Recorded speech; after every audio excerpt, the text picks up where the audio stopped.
What's good people? Immersive here once more, this time with the third video of this three-part series about taking your first ever flight. I've been flying well over a decade now, from 40-minute short hops to cross-country red-eye flights all the way up to long-haul 15-hour international flights, so I'm well aware of the commercial flying process. However, there's some people that have just never been on a plane before in their lives for one reason or another. So this series is specifically for those viewers to provide them the confidence to take that first flight and calm their nerves some if there are any. For you frequent flyers that want to make sure I've covered all aspects that a beginner flyer needs to be aware of, let me know in the comments if I've missed anything. The first video in this series covers everything from ticket purchase to the day before the flight, and the second video takes you from your arrival at the airport to boarding of the aircraft. But we're strapped in and we're ready to fly now, baby. This is the flight experience. Timestamps, of course, linked in the description for you to jump around as you please, but we're cleared for takeoff. Now, once all of the passengers are buckled in, the cabin crew will perform their safety checks, along with making sure all of the overhead bins are securely closed and conversing with the flight deck on any updates.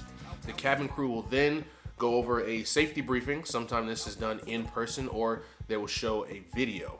Nonetheless, it is a critically important component of the pre-flight experience, and once you fly more, this safety briefing will be second nature to you. But it's still important to listen to the cabin crew to know what to do if there ever was an onboard emergency. The plane will then push back from the jet bridge if it was positioned at a gate and then begin to taxi toward the runway.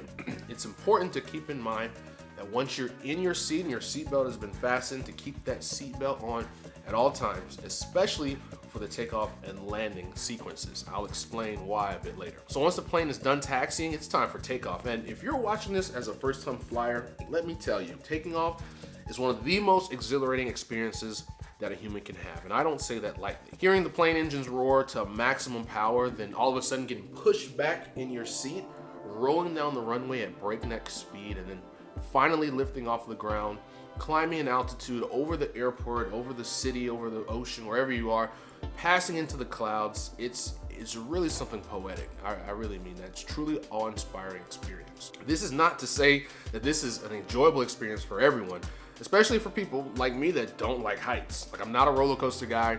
I just don't do roller coasters, but I absolutely love flying. Now, it took me a while to get there, but it's so exciting now. I mean, I don't know how to explain it, but it's really something special. Now, it will take a few minutes for the plane to clear 10,000 feet, depending on the activity of other aircraft in the area. But once that happens, you still keep your seatbelt on, but now you're typically allowed to take out larger electronic devices like a laptop. You're gonna feel that thrust through takeoff and for much of the climb into the skies. Eventually, the captain will reduce the throttle some. The upward trajectory of the plane will even out. Once the plane reaches a cruising altitude and the captain believes the ride is smooth enough, they will turn off the fasten seatbelt sign and passengers can move about the cabin, within reason, of course. This is the time where you can get up, you can stretch your legs, you can go to the bathroom, grab something out of your overhead carry-on bag, etc. However, if you are seated, it's always best to keep the seatbelt buckled. Soon, the flight attendants will begin the meal service. Flights of 45 minutes or shorter usually won't have a meal service, but flights longer than 4 hours may have 2 or more meal service runs. Depending on the airline, there may be complimentary dry snacks and soft drinks, but rest assured, regardless of the airline, there will always be paid food and drink options. The cabin crew is usually preemptive, giving the full spread of available options, but feel free to ask again if you didn't catch it the first time. During the flight, feel free to snack, read a book. There are reading lamps that'll be above your seat. Watch TV shows or movies, or listen to podcasts or music if your plane is equipped. The growing trend is for airlines to provide a wireless signal. It's not necessarily full Wi-Fi, but for you to connect your personal device to their network and browse their library of in-flight entertainment options. But a lot of planes still have the monitors in the seatback headrest and require you to use headphones if you want to listen. The airlines do typically provide that. But the entertainment setup on board really depends on both the airline and the aircraft that's assigned for your flight. Some planes do allow the seats to recline to get a bit more comfortable. As a 6'3" traveler that often has my knees near the front of the seat that's in front of me, if you choose to recline your seat, just be cognizant and respectful of the people sitting behind you. Feel free to glance out upon the world at over 30,000 feet. It's really a big world out there, and this is a great way to truly visualize that. Or just relax. Let the gentle hum of the engines lull you to sleep. If for whatever reason during your trip you require some assistance, the cabin crew is there to help you. Now it's time for the descent back to terra firma. The descent is slow and gradual, usually starting with about 30 to 40 minutes left in the flight. You'll feel the aircraft start to slowly tilt down, and the engine throttle may slow even more.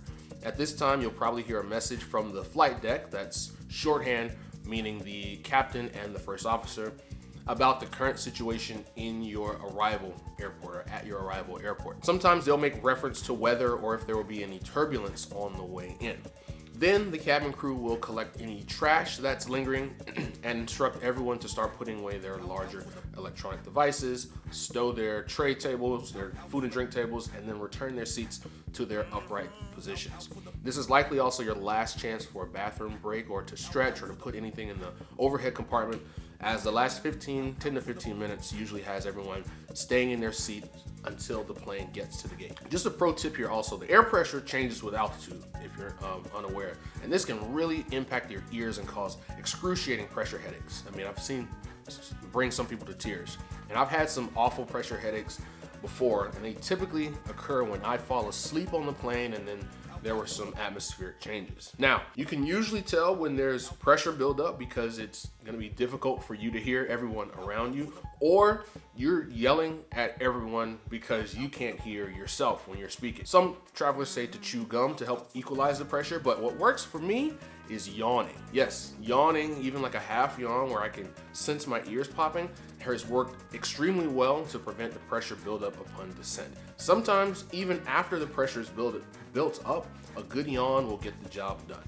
I know it sounds wild, but give it a shot. I'd much rather be yawning like crazy than to deal with those awful pressure headaches. Landing is a cool but surreal experience, for me at least. First, there's the slightly startling thump of the landing gear door opening and then the slowing down of the aircraft. The ground slowly yet steadily approaches as the runway comes into view, and then with a skilled pilot, there's a slight bump as the wheels touch down. The engines roar back to life, but pushing the thrust forward, slowing the plane down. Once at a manageable speed, the plane starts to taxi to the gate.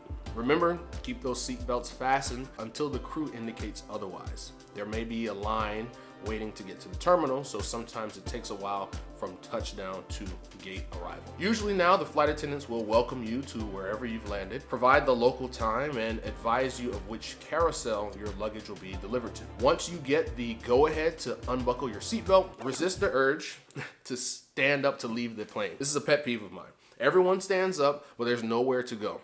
We have to wait for the gate crew to line up the jet bridge. The cabin crew has to open the door, and then we all have to get our luggage. Honestly, unless you're first or business class, deplaning takes between 10 to 20 minutes. You might as well enjoy the seat for a bit longer. Remember, patience. Patience is everything. Once it's almost time for your road to deplane, make sure you've got everything that you came on the plane with. Check under your seat, beside your seat, in the seat back pocket, and on top of your seat. Then watch your head as you get up. Those luggage overhead compartments are going to be down. Take your time to get your carry-on bag and then make your way off the plane. Now, if you think it'll take a while to get everything together, but you don't want to hold up the traffic, no worries. Just step into a nearby empty row and get situated. Then once you have a clear opening in the aisle, you can go back to collect everything else. Also, this is me, good karma, I like to thank the cabin crew and the flight crew. They work hard to make things go as smoothly as possible. Once in the terminal, if you're catching a connecting flight, make sure to check the wall-mounted screens for departures to check your flight's status. Hopefully there are no delays, and lucky you get to experience flying one more time. Make sure you have your personal item and carry-on with you, but remember, your check bag will be transferred to the connecting flight automatically. If you're at your final destination, follow signs for baggage claim / ground transportation / terminal exit. If you've checked the bag or if you got a bag gate checked, you'll collect it at baggage claim. There are usually screens in this area with your inbound flight number so you can know if you're at the correct carousel. Sometimes a flight may be coming from the same airport, so be sure to confirm the flight number that was on your boarding pass. Also, make sure to check the bag that's coming out that it's yours, because some bags look similar. Otherwise, navigate to ground transportation for your car rental, bus, or ride, and welcome to your destination. Congratulations and well done. You just completed your first flight. Or you just listened to me ramble for over 10 minutes, but thank you for that too. So just to recap, in video 1, we covered what happens after you purchase your ticket and the lead up to your arrival at the airport. In video 2, we went over arriving at the airport, the check-in process, going through security, dealing with delays or cancellations, hopefully not, pre-boarding and actual boarding. And now with video 3, we spoke about takeoff, in-flight, landing, deplaning, and collecting your luggage. Whew. That's a lot to think about, but it becomes so much easier once you fly a couple more times. Before I wrap up this video, I wanted to touch on a few things that I know people sometimes cringe about when thinking of flying. So here are some things to be aware of. First and foremost, keep an eye on your stuff. Unless you're traveling with friends or family, I do not leave my luggage or bags unattended. There's sometimes thousands, tens of thousands of people in an airport at any given time, and everyone doesn't have good intentions, and some will take your things. Sometimes it could just be a mistake and someone accidentally grabs a bag that looks like yours. This can be avoided if you just keep track of your things at all times. Some people swear by loyalty points. If you think that you're going to start flying a lot, you can sign up with an airline's loyalty program. I consider myself an above average flyer, but I haven't gotten a whole lot of use out of my loyalty points. There's a whole science behind using travel points that I'm not fully versed in, but I'm sure there's some solid YouTube content out there about it. Just like your coffee maker and your laser printer and your car, airplanes make lots of quirky sounds. Let's go over some common ones you may hear. Before taxiing, even while the boarding door is still open, there can be a high-pitched whine for maybe 15 seconds or so. This is usually the motor for the cargo door opening or closing. During takeoff and landing, you'll hear the jet engines at their loudest. Also, soon after takeoff, you may hear whirring sounds, whooshing air for a bit, and then it stops along with the thump. That's probably the landing gear folding inside the plane and those doors closing. You hear that in reverse when the plane is about to land. Last, while not a sound, there's also the smell of jet fuel that accompanies the boarding process. That, unfortunately, is quite normal. The smell dissipates once the engines spool up. Now, the biggest reason why I say to keep your seatbelt on while you're sitting in your seat is due to turbulence.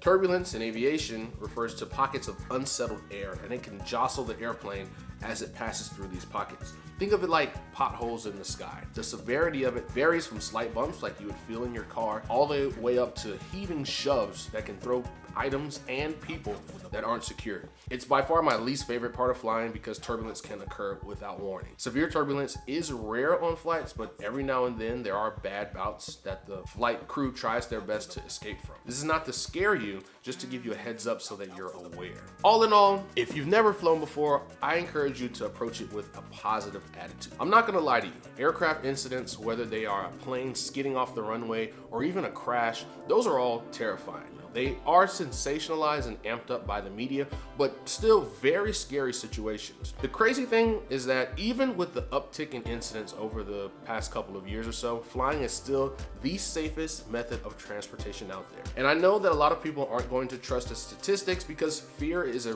very real thing. Those images or headlines can really cling to your mind, so I get it. And the reason why you're flying now may be because you're being forced to. You might have a family member not doing well and flying is the only way to get to them. Maybe you're heading off to school and flying is more convenient or efficient. Or a company is flying you out for a big job interview. You had no intentions of flying, yet here you are. So I'm not here to romanticize the idea of flying and to encourage you to like flying as much as I do, but I do hope that you at least are a bit more at ease because you know what to expect on a flight. The people in the aviation are some of the hardest working people that I know. They are truly devoted to the miracle of flight and they really care about the experience. On top of that, being in a whole new place in a few hours is truly remarkable. Miami to New York City in 3 hours, Chicago to Cabo San Lucas in 4 hours, Orlando to Seattle in 6, Atlanta to Tokyo in 14 hours, all possible with a flight. So I hope this provided some value for you, and if so, please give this video a like. If you like travel content like this, consider subscribing to the channel, and don't forget to follow me also on Instagram at Immersive. I recently changed a few things around. If I missed something about the flying process, specifically for those first-time flyers, leave it in the comment section, please. I know there are some intricacies that an experienced flyer may know of, but if that's you, I appreciate you watching the video also. I've got my free travel checklist linked in the description, as well as a link for some innovative products, travel products from Takeoff Luggage. If you feel moved to purchase anything, it does help me out a bit, just full disclosure. If you have any questions, feel free to ask. I do my best to answer as many questions as I can. Also, if you know someone that's about to embark on their first flight, be sure to share this video with them if you think that they would find some value or insight. That first flight is the toughest, but it's smoother skies from then on. Thanks for your time, safe travels, peace and love, and bye for now.